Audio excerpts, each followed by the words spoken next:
What a turnaround. You've tried Van Gaal, you've tried Amorim, you've tried Jose, you've tried all these winners. Michael Carrick's been in charge about 14, 15 days and he's put the spirit back into Man United. 3 wins, and still, nobody trusts it. And honestly, I understand why. Where it should be all love. Carrick's done brilliantly, and you're saying the problem is now that Manchester United have to make a decision on what they're going to do about their future. What's the rush? Calm down. Michael Carrick must stop doing this to Manchester United. Carrick is probably overperforming expectations, but what he's done is won 3 games, he's beaten the best 2 teams in the country. Not because it's wrong, not because it's reckless, not because it's unrealistic, but because it's dangerous. Forward to Bruno, lovely little over from Bruno Fernandes, and he's in behind, gets an early ball into the box. Šeško inside the area, Šeško at the Stretford end! Manchester United never die! Because what Carrick is bringing back to Old Trafford right now is the one thing Manchester United fans were warned never to feel again: hope. For more than a decade, this club has lived in noise, loud promises, loud failures, loud managers, louder excuses. But the most dangerous sound in football isn't noise, it's silence. And right now, Manchester United are winning in silence. No slogans, no declarations of a new era, no chest-beating press conferences, just football, just structure, just belief. Michael Carrick was never meant to make people feel like this again. He was supposed to steady the ship, guide United to the end of the season, secure a Champions League place, and quietly step aside.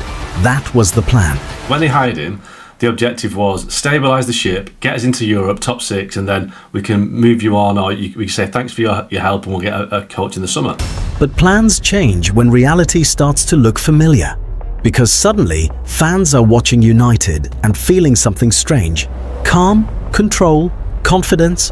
They're watching substitutions that change games. Cunha down the right-hand side. Cunha taking on O'Reilly, looks to get the cross in. Dorgu, 2-0! Oh, Mateus Cunha! It's fantastic! He works his socks off! Midfielders who look like they know where the ball will be before it arrives. Players who don't panic under pressure.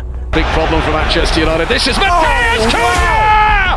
That's a superb strike! And Manchester United have turned it around again! And that scares people. Not rivals, not opponents, but pundits, former players, even United legends. They're all saying the same thing. Relax. It's only 3 games. Imagined when he took over, with those 2 fixtures looming, City at home, Arsenal away, that he'd come through that with 6 points? No, not on any front. Not on the front of getting the points, not on the front of seeing the levels of performance. No. He won't win trophies. He's just an interim. Are we all going to sit here and believe Michael Carrick can get United winning league titles? Well, we've only got evidence of the last 2 weeks. I know, but that's still not enough for me. If you think on the back of 2 wins he warrants the job, then that's your opinion, and I'm entitled to mine. I don't believe. Last week you said, Roy, it's 1 result. No, it's just 2. 1 result. Yeah, no, now it's 2 results. 2 big results. And at what point did then it become irresistible that Michael Carrick has to become a really strong part of this conversation about United's future? I think if United win every game from now till the end of the season, I still wouldn't be giving him the job. But here's the problem. Michael Carrick keeps winning. And worse than that, Manchester United keep playing like Manchester United again. Whisper it, Alexis, but United are back. United are back. They were amazing. Oh, boy. They are you not entertained? No, they were amazing. Exactly. Amazing. 3 wins on the spin. Quietly, efficiently, dangerously. In the end, a real throwback to an old Manchester United, a one that you played in, the celebrations in front of the Stretford end, last-minute winners.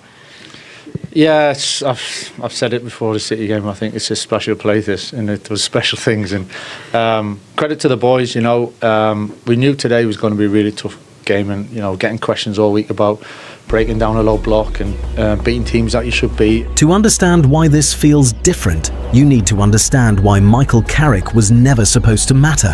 When Ruben Amorim left Manchester United, the club wasn't looking for a saviour. They were looking for a firefighter. The brief was brutally simple. Calm the chaos, Stabilize the dressing room, protect the league position, secure a Champions League spot. Nothing more. No long-term vision, no tactical revolution, no philosophical reset. Just survive until the summer. Carrick was chosen not because he was exciting, but because he was safe.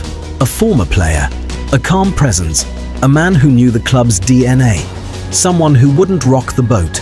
In other words, Carrick wasn't appointed to win hearts. He was appointed to manage decline. And that's what makes what's happening now so uncomfortable. Because Carrick didn't come in talking about identity. He didn't talk about intensity or mentality monsters. He talked about spacing, control, decision-making, footballing language. While United were supposed to be licking their wounds, something else started happening. The team stopped looking frantic. They stopped playing like they were constantly chasing the game. For the first time in years, United weren't reacting. They were dictating. That's not something you coach by accident. That's not something that happens because players feel free. That comes from structure, and structure comes from understanding the game at its deepest level. Carrick didn't inherit a perfect squad. He inherited scars, a dressing room still haunted by post-Ferguson chaos, by managerial churn, by false promises. This club has been here before. Ole Gunnar Solskjaer once brought hope as an interim too. It's Rashford, it's the perfect start. A sugar rush. Herrera. And the shot! A wave of nostalgia. Lingard, excellent football. Martial! Oh, that's a brilliant goal.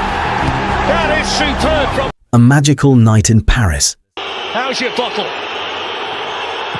Oh, he smashed it in! What a penalty from Marcus Rashford! Manchester United with another glorious night in the Champions League.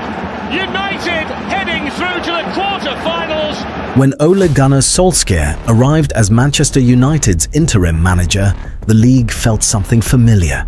Not tactics, not structure, momentum. Ole didn't rebuild United, he freed them. From his very first match, the handbrake came off. Players attacked with instinct. Confidence returned overnight. Goals came in waves. United won 6 league games in a row immediately. Then 8 straight wins in all competitions. One of the most explosive starts any interim manager has ever had. At that point, Solskjaer's winning rate was extraordinary, over 90% in his opening run. Opponents didn't analyze United, they survived them. But that run was powered by emotion, by release, by the joy of change, and emotions fade. Solskjaer's interim spell proved something important. A bounce can lift you fast, but only control can keep you there. And then reality arrived. The football lacked control. The structure collapsed. The cycle repeated. That scar still exists. Which is why people are desperate to downplay Carrick. They've been hurt before, but Carrick isn't selling nostalgia. He isn't telling fans to remember the past. He's rebuilding the habits of winning, quietly. And that's far more dangerous than emotion, because emotion fades. Habits don't. That's the difference the league is learning again now. Because Carrick isn't riding momentum. He's building inevitability. 3 games. That's all it took to shift the emotional gravity around Manchester United. Not because of headlines, not because of hype, but because of how those games unfolded. 3 wins in a row. Something the previous head coach, Ruben Amorim, needed almost 13 months to achieve. What Michael Carrick has done in the space of 3 games, Ruben Amorim, it took him 1 year to win 3 games in a row. That bloke's nearly about to get his hair cut.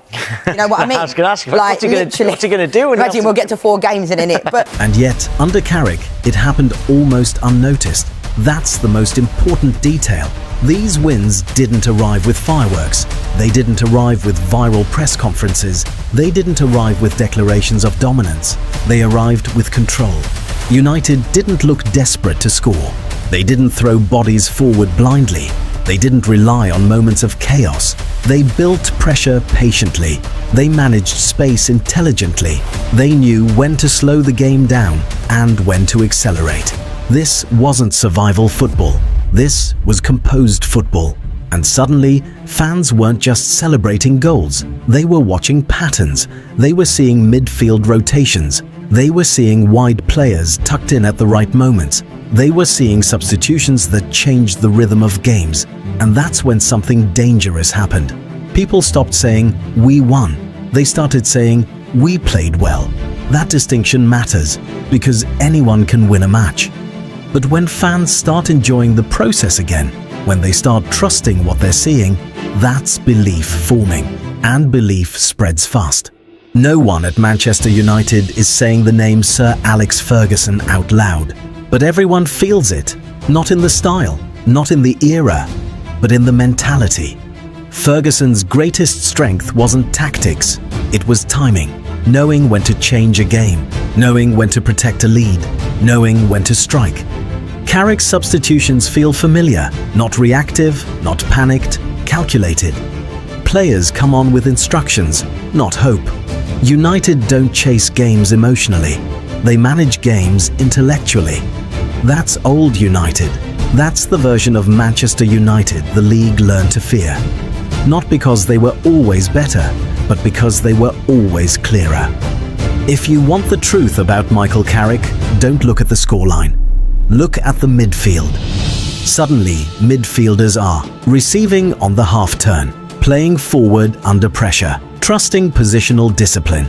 They look automatic, not robotic, intelligent. Carrick isn't teaching flair. He's teaching decision-making, angles, distances, timing.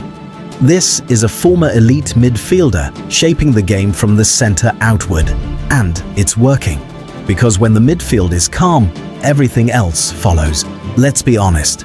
Yes, it's only 3 games. No serious analyst is declaring Manchester United back. But this isn't about a title charge. It's about direction. United are 4th in the table, on course for Champions League football, 12 points behind Arsenal. More importantly, they look like a team that understands itself. That hasn't been true for over a decade. Carrick hasn't fixed everything, but he's removed the chaos. And sometimes, removing chaos is the hardest job of all. Michael Carrick must stop doing this to Manchester United. He must stop making football feel simple again. He must stop making players look fearless. He must stop making fans believe quietly.